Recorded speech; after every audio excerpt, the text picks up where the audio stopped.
Pedro from A&P-REACTS. I'm here today with Mike Orlando from Her Chariot Awaits. How's it going?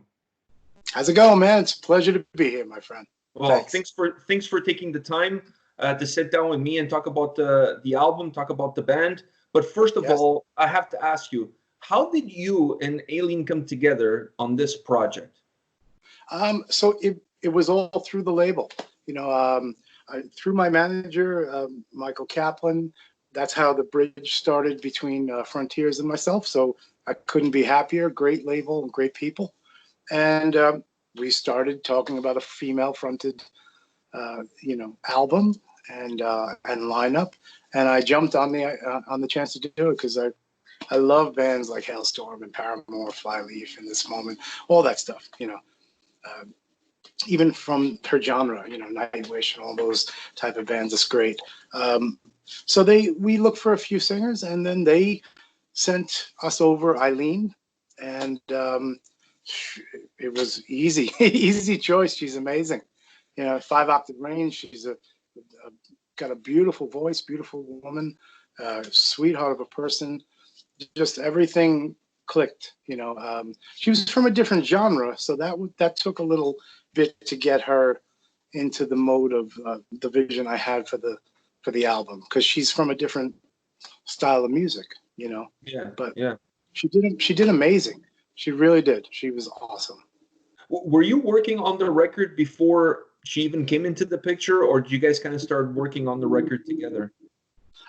No, not at all. It was before we signed on for this. There was no album written. As soon as we found the vocalist, then I got to work on the album. I got to work on writing it. Which again, I'm a fan of that genre, so it was a really fun and easy process. The great thing is kind of writing songs with a girl singing it, so the lyrics are geared more for for a woman than what I'm used to. So it was great. I had such a great time doing it. Take us a little bit behind the scenes on that creative process. How do you put a record? Because to me, this record is very eclectic in terms of the sound approach. How do you put a record like this together? Having her, knowing that you're going to have her as your singer, how do you sit down and start putting? I'm not going to say pen to paper because there's probably not much pen and paper involved. But how do you put it together? It's like any other album I do. The process is the same. I sit down and work on all the music, all the pre-production. I do the drums, the bass guitars, and I even sing the vocal tracks so I can send them to Eileen so she can hear the song fully. It's how I've always done it. I just sit there and I'll work on 10 or 15, sometimes 20 songs that I know are gonna gel together, for that vision of that album that I'm doing. And then I just, like I said, after I had the pre-production ready, I laid all the bass down and the guitar, and I program all the drums and sing my roughs, and I'm gonna send them off to Eileen. Some of the roughs are kind of funny because I had to sing in the setup. I had to sing high so she could know it's like I don't have a high voice, so it was. I guess it was kind of released that as a bonus CD. Yeah. No one would want to hear that. Trust me. No, but I mean, most of the stuff I sang normal because I sing all the time. I just have a lower voice than Eileen's insane 5-octave range. Was there a little bit of back and forth between the two of you once she got those almost like finished product, but not really? Was there some back and forth in terms of tweaking some of the songs a little bit? Of course, because of the language barrier. First of all, getting the English to correct English was a big thing, and just getting into the different vein of singing for her, because she's from a totally different background. So now, she's in the world of a genre of music like Lizzie and, Gwen Stefani and Maria Brink and all these incredible singers.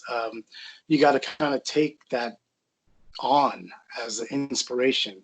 So it took a little getting her, used to it and into it. And we only did pre-production over via file.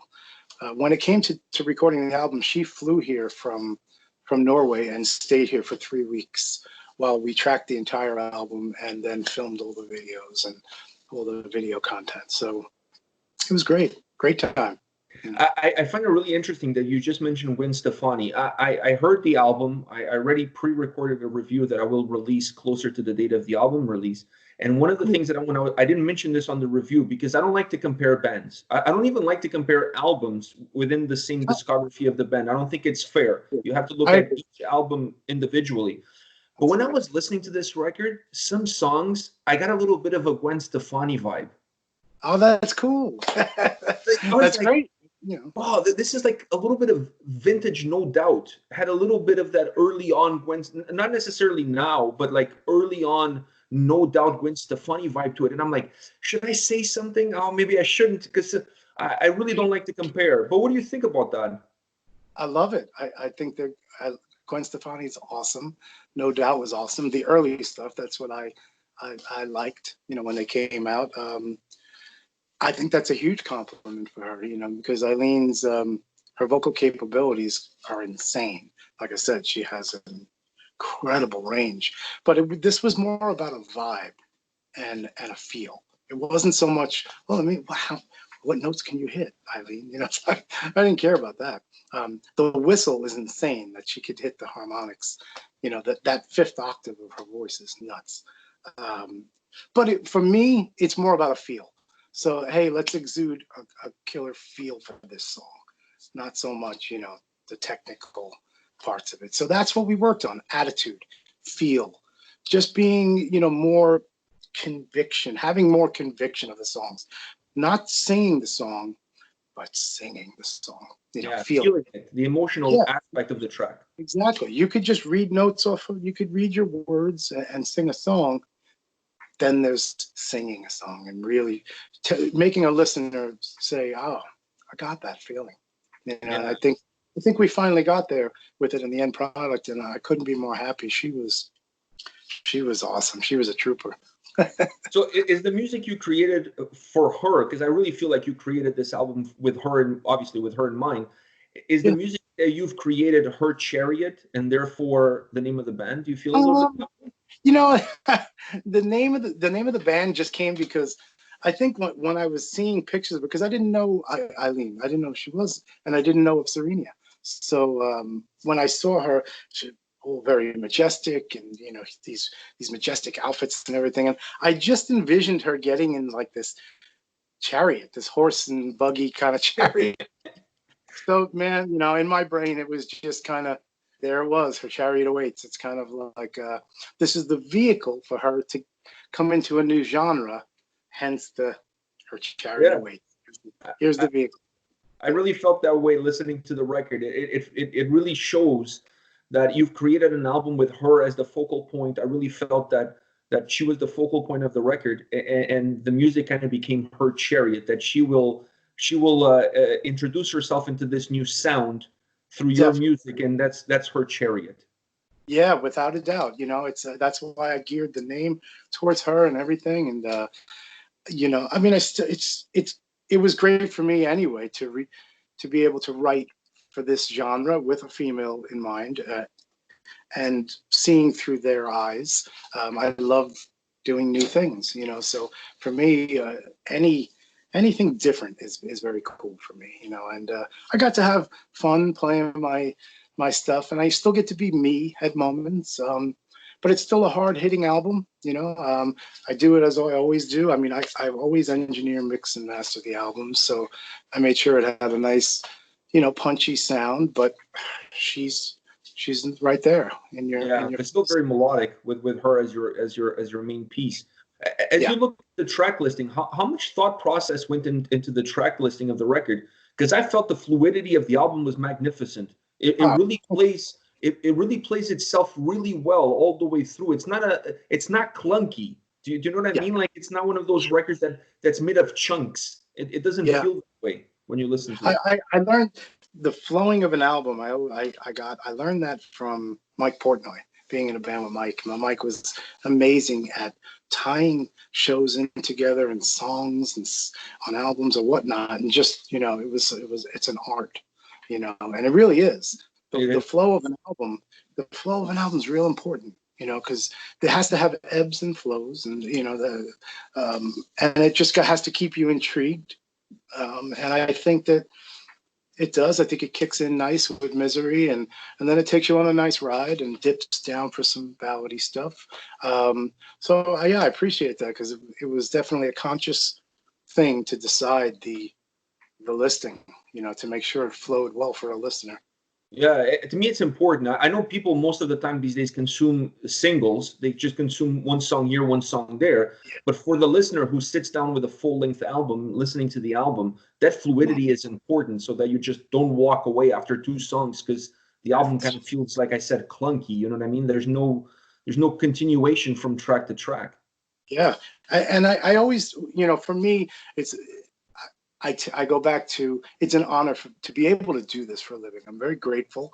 And so when I look at an album, I take those 11 songs as 11 opportunities to get that listener to enjoy this. And I don't take that lightly. So I try not to put a filler song in there. I try not to just, put something just to fill the time on the album. I want each song to have, for you to be able to sit at home and just play it and enjoy it, whereas you're not fast forwarding, song after song, getting to the good one or the better one. So I take that to heart, and I try to do the best I can with each song, so they can stand on their own. And I think the 11 tracks stand on their own. Was there more than just the 11, and these are the ones that you felt were the stronger ones to be on the record? No, these were the tracks. I think there are a couple that I didn't get to complete because these were coming out the way they were, and it was like fantastic. There was the vision. Sometimes you just do too many songs. It's not that they're bad or different. I did one of the Adrenaline Mob albums, Men of Honor. I had, I think, 22 songs. No reason. It's just, you're just flowing. You're in the zone. You're boom, but you don't even know what number you're at. Until you go back and you archive them. And with this, there was a couple, but I was really happy with the vision. I think that's always a sign of a great record, is when you get to the end and you really didn't even realize that you're already at the end, and 11 songs have gone by, and you're like, "What the hell just happened?" Yeah. And I think you get that from this album. Oh, thank you. That's a huge compliment, because I'm still an album guy. I don't like to listen to singles. I like to if I have an hour drive somewhere, that's going to be spent on listening to an album. That's just the way I am. Not everybody's like that. That's great, but I still enjoy albums. Yeah, I'm a little bit old school like that. I still prefer the album. I don't mind going into the singles, but I have to listen to the song in the concept of the full record, because sometimes when you listen to a song outside, it doesn't sound the same as when you listen to it within the fluidity of the album. It almost feels like 2 different songs. That's true. If it's a hard-hitting album and it's somewhere on the album, there's a reason it's there in that spot, because we might have just taken you down a little bit from the song before, so it hits a little harder, but it might not be representative of the whole album. It might be there for a certain reason, for the flow of an album. So I'm with you, man, 100%. Was there a track on this record that gave you a little bit of an extra fight? No fights, but there were hard moments. There's a song called Just Remember that's hard for me to listen to, because it's a song about myself looking back on me at the Adrenaline Mob accident. So that's really hard, and it's about my friend Janet, who we lost on that accident. And it's a really tough thing, because when I was writing the song, I was writing it for Janet, and she loved butterflies. So, of course, right on my windowsill, a butterfly landed, and I put that right in verse 2. Verse 2 is just, it was just, for me, magical. It was just like she was right there. So, that's a tough one. Yeah. Even when Eileen was singing it in the vocal room, which is far away from my console room I'm sitting in now, she knew I had to stop because I was getting all teary-eyed, and so I had to take a break because man, it's hard. Yeah, it hits home. That one is an emotionally driven song for you, but maybe at the same time it works as with a little bit of catharsis to it. You know what I mean? It allows you to heal at the same time. It does. Those are things I always write about, things I've went through, or a lot of it I do. Just stuff I've gone through. So that unfortunately is a really bad moment. But yeah, I got to put it down, and it felt nice. And we're talking a lot about Eileen and her vocals, but we haven't talked about your guitar playing, which I thought was amazing on this record. Amazing. Thank you. Like I felt like you created a blend of sound as far as the guitars are concerned, of old school with a more modern melodic metal approach to it. Was that the goal that you had coming in, to incorporate a little bit of that old school feel, specifically in the solos? I really felt the solos had more of an old school vibe, but then the melodies throughout the tracks had a more modern approach to it. Was that your main goal going in? Definitely, without a doubt. For me, the solo moments I try to make them special, or captivate the listener for those 30 seconds that they are. It's not long, because for me it's like the vocalist passes you the ball. Think of it like football. All right, here's you're not going to stand there. You're going to run with it and try and get to the touchdown, to the end zone. So I feel like when the trade-off comes, it has to be equally as captivating, or just emote. If I can pull an emotion out of somebody, then my job was done. So I always try to, do enough, but not overboard. Because this wasn't that genre of stuff.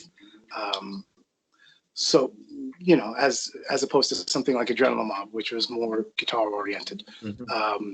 But I try to keep it a balance of both. I always do, trying to and get the both out of modern, yet, like you said, that old school, guitar solo, and crafted well, but while respecting the song.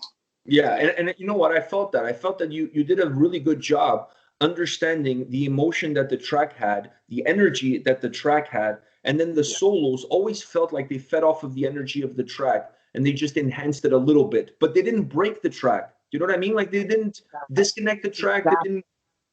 Yep, that is exactly how I track. I don't write solos. I don't think of them before I have to record them. The song or the feel or the groove dictates where it goes. That it's just it, because it's for the song. I'm playing for the song. I'm not just doing a look at me moment. This has to be, So yeah, that is exactly what I do.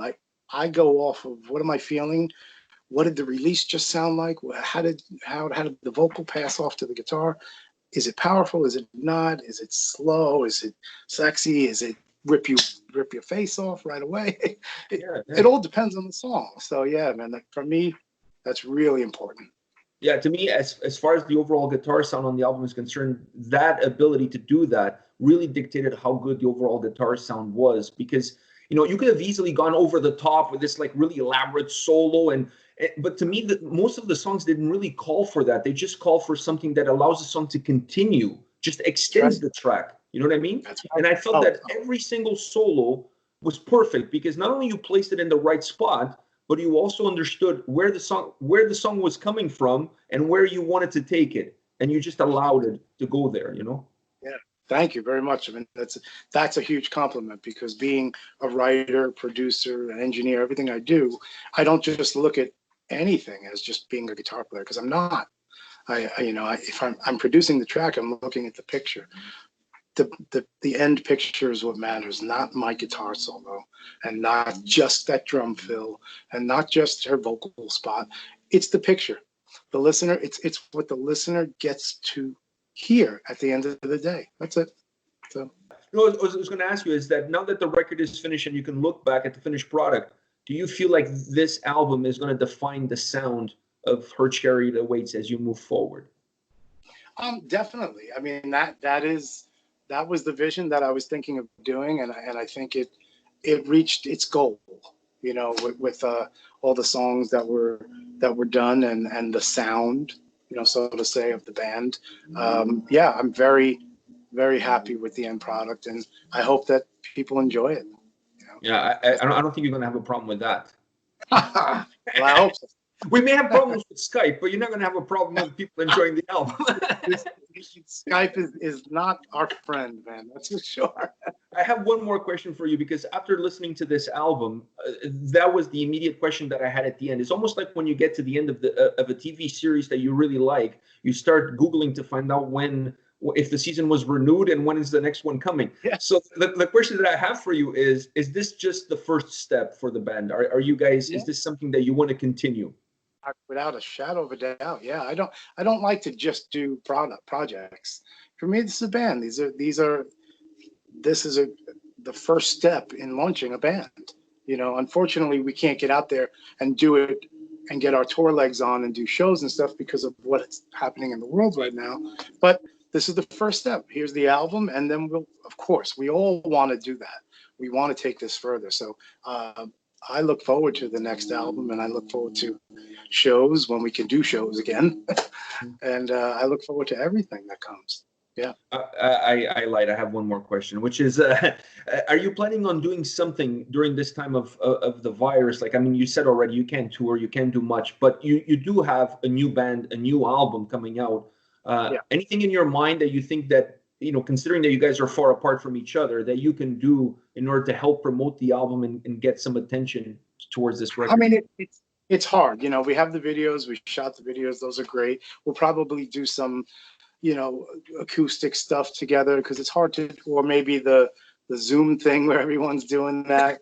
You know, we'll see. You know, it's tough. No one knows what's going on right now, so we're all like scrambling to figure this out, you know. But we'll definitely do some stuff. And I'm also working on a bunch of new albums. I've one for the label as well, for Frontiers, that I'm really excited about. So I'm actually mixing it now, and so I'm still hard at work, you know, no matter what, you know, being locked down here. Yeah, life doesn't stop for you. Oh yeah, thankfully I own a studio. Yeah, thankfully I can, like I said, I've been doing for the last 6 weeks this new album, you know, for Frontiers Records. It's a new band of mine called Black in the Sky, and some amazing players, myself, Achilles Priester on drums, Andrew Friedman on vocals. Really heavy album, lots of symphonic parts and super heavy but huge vocals and huge melodies. So I couldn't be more excited. You know, I'm just glad to be working. Yeah, doing something. And staying healthy, you know. That's important.